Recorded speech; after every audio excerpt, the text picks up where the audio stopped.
So இன்றைக்கி வந்து இருக்கக்கூடிய ஒரு மெயினான ஒரு காரில் ப்ராப்ளம் என்னென்னா அண்டர்பாடி வந்து ரஸ்ட் ஆகுறதுங்க.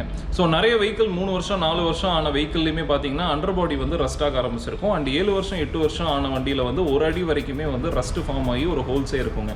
ஸோ இந்த மாதிரியான ப்ராப்ளம்ஸ் எல்லாமே ஃபிக்ஸ் பண்ணணும் அப்படின்னா காருக்கு அடியில் வந்து அண்டர்பாடி ஆன்டி ரஸ்ட் ரப்பர் பெயிண்ட் வந்து பண்ணணும். மார்க்கெட்டில் நிறைய இடத்துல வந்து கருப்பு கலர் பெயிண்ட் அடிச்சு விட்டுறாங்க. அதில் வந்து சொல்யூஷன் வரவே வராது.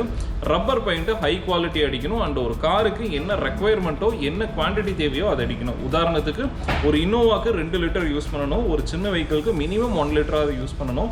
இந்த 1/2 லிட்டர் 3/4 லிட்டரில் வந்து ரொம்ப டைல்யூட் பண்ணி பண்ணும்போது உங்களுக்கு அதோட லைஃபும் வராது.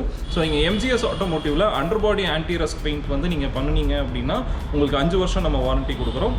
ஸோ உங்கள் காரில் ஆன்டி ரஸ்ட் பெயிண்ட் இல்லாமல் இருந்தது அப்படின்னா நீங்கள் எம்ஜிஎஸ் ஆட்டோமோட்டிவ் கால் பண்ணுங்கள். தேங்க்யூ.